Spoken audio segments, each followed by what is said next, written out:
That's 2 Delawares. It's been abused, and so it was done by executive action. President Trump is right-sizing it to bring it in compliance with what the law says. And Mr. President, just on Iran, you have said now to Congress that we are back at war. How long do you expect this to take, and what's the legal basis? Take what? The war. Well, I think it's going very fast. We've demolished their military. We're hitting them very hard. We had a deal yesterday or the day before yesterday. It was all done. And then they broke up that deal immediately because they found out there was something in the deal they didn't like.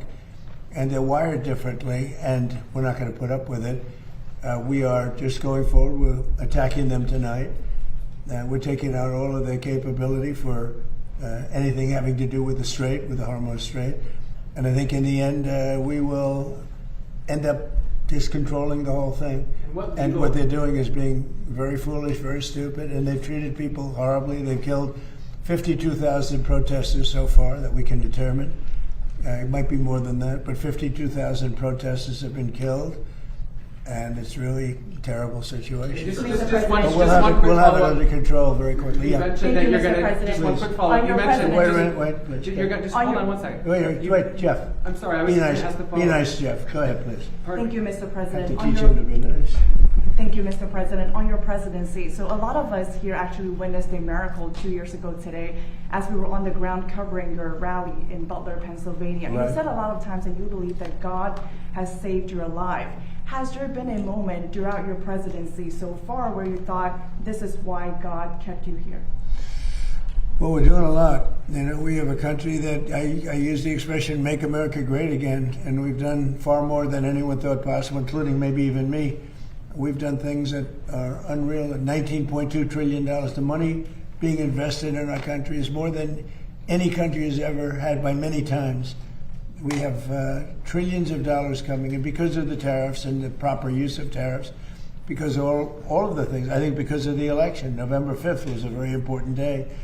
When you look at the military, we have the strongest military in the world. We rebuilt it largely during my first term, and we have recruitment now. We're setting records in recruitment. We had, if you go back to the campaign when I used to talk about it, the last administration, they couldn't recruit soldiers. We needed soldiers in every single branch of our military, and that included police and firemen. Nobody wanted to do anything having to do with the uniform in this country because they weren't proud of the country. And now that people are very, very proud to be an American, our country is doing phenomenally well. We're respected all over the world. If I go, no matter where I go, we just got back from NATO, and I think you saw the response. It was like a very beautiful thing, actually. It was a total response, totally positive response.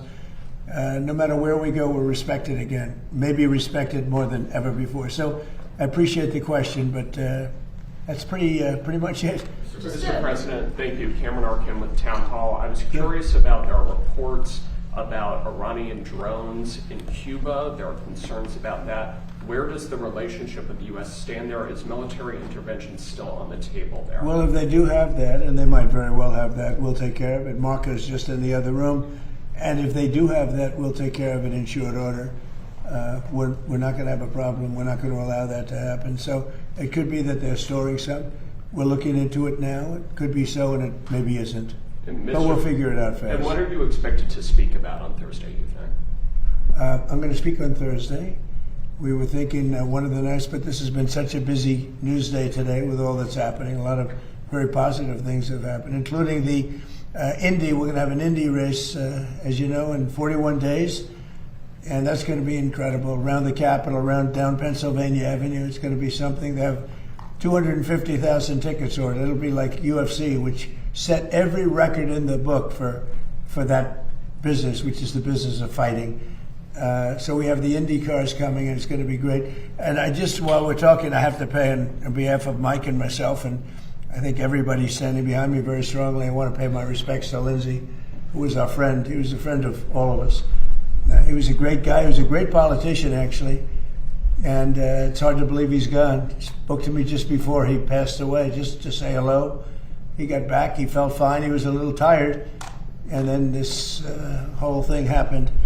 And it's tough. So the flags are at half-mast until Saturday evening, which is an extended period of time, generally speaking, but I think he deserves it.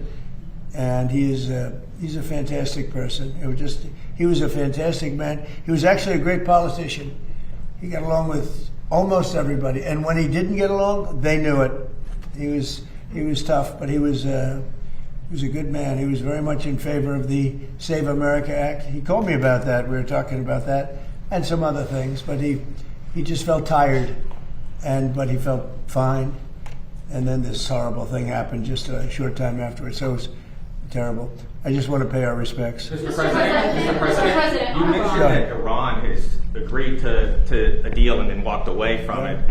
Have you reached the conclusion that a negotiated settlement won't be able to happen? No, I never reached that conclusion, but we're hitting them very heavy tonight, as you know. We're hitting them. We have tremendous amounts of ammunition. We have numbers that we haven't had in years, and we're hitting them very hard, and it'll continue, and we'll see what happens, but we're knocking out all of their offensive capability, and we're controlling the straits. We're putting the blockade back, and it's a blockade not for anybody but Iran. In other words, anybody doing business with Iran can't go through. Everyone else will be able to go through. So it's a blockade. It's a very strong blockade. The blockade was probably more effective even than hitting them, but I think the combination is the thing that really does it. But you think a deal is still possible? You think they'll return to the Yeah, I think a deal is possible. Sure, I do. But, Mr. President, you noted the United States is bombing Iran again. I mean, you've been bombing Iran for months now. Is this just the new normal for the American No, people? well, we're in Vietnam for 19 years. We're here for 4 months. So I think we've done a lot. We've knocked out their Navy in a period of 1 month. We knocked out their Air Force. Their Air Force is non-existent. We knocked out most of their missiles, most of their drones. We knocked out their drone manufacturing capability, about 92%. Their missile capability for manufacturing, we knocked out 89%. And they have a little capability, but they don't have any capability for us. This is almost a military skirmish. Now, with all of that being said, you have to get people that want to make something. We had a deal with them 2 days ago, and then they said, oh, we can't make that deal. We have to negotiate it further. And this is what they've done for 47 years. The difference is nobody negotiated like I do. And this should have been done by Bush and Obama and Biden and people before them, frankly. It's 47 years they've been ripping off everybody and really hurting and killing thousands of people.